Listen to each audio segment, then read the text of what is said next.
A place where mediums met mavens, suffragists shared tea with spirits, and rebels found their spiritual squad goals. Lilydale's guest list read like a who's who of American history's most interesting troublemakers. In an era when women were told to sit down and be quiet, Lilydale basically said, hold my seance. This wasn't just a spiritual community, it was a full-on revolution with a side of supernatural sauce. Lilydale offered women something revolutionary, a place where their voices weren't just heard, they were celebrated. Here, women were not only equal, they were leaders. Meet Marion Skidmore, a driving force in Lilydale and a fierce champion of women's suffrage.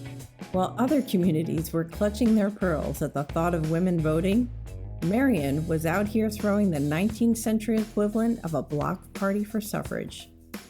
And who shows up to these spiritual soirees? None other than Susan B. Anthony herself, the original rebel with a cause. Picture this, 3,000 people packed into an amphitheater, yellow suffrage banners everywhere, and Susan, probably for the first time in her life, actually cutting it loose on the dance floor at the Saturday night balls. That's right, our favorite suffragist knew how to party, spiritualist style. But wait, it gets better. What's truly fascinating is how this sanctuary of free thought attracted not just political revolutionaries, but cultural ones too. Well, when I'm good, I'm very good. But when I'm bad, I'm better. Enter Mae West, the queen of the double entendre, who definitely came up to see the spirits sometime.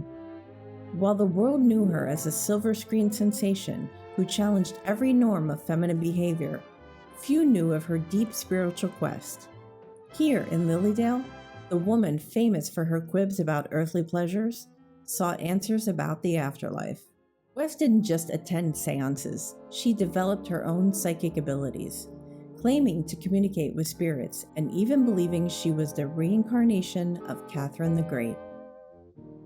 Her favorite medium was Lilydale's Jack Kelly, who apparently kept in touch even after he crossed over. Now that's what I call a dedicated spiritual advisor, working overtime, even from the other side.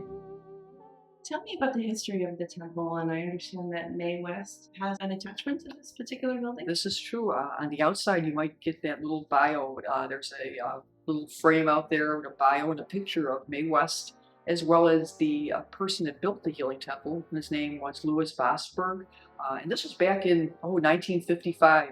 And so he built the Healing Temple in honor of a healer and also a medium. He was a platform medium back in the day. We felt very much was, spectacular in his eyes. And so he built the Healing Temple with the intent of having the Healing Temple represent a place where people could come for spiritual healing.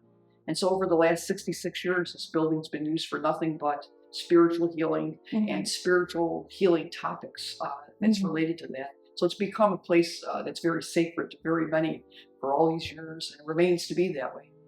So yes, Mae West was friends with both of them. So there's a picture of Louis Vosburgh and Jack Kelly, the medium, and Mae West. And so she was very much involved with them. And I'm sure she had come to the Healing Temple because her picture's right in front of it.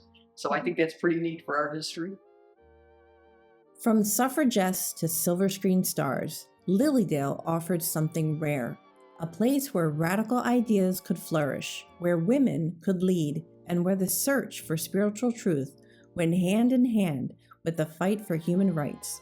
The original Cosmic Country Club, your membership benefits included free thought, equal rights, and the occasional chat with your great Aunt Gertrude from the other side.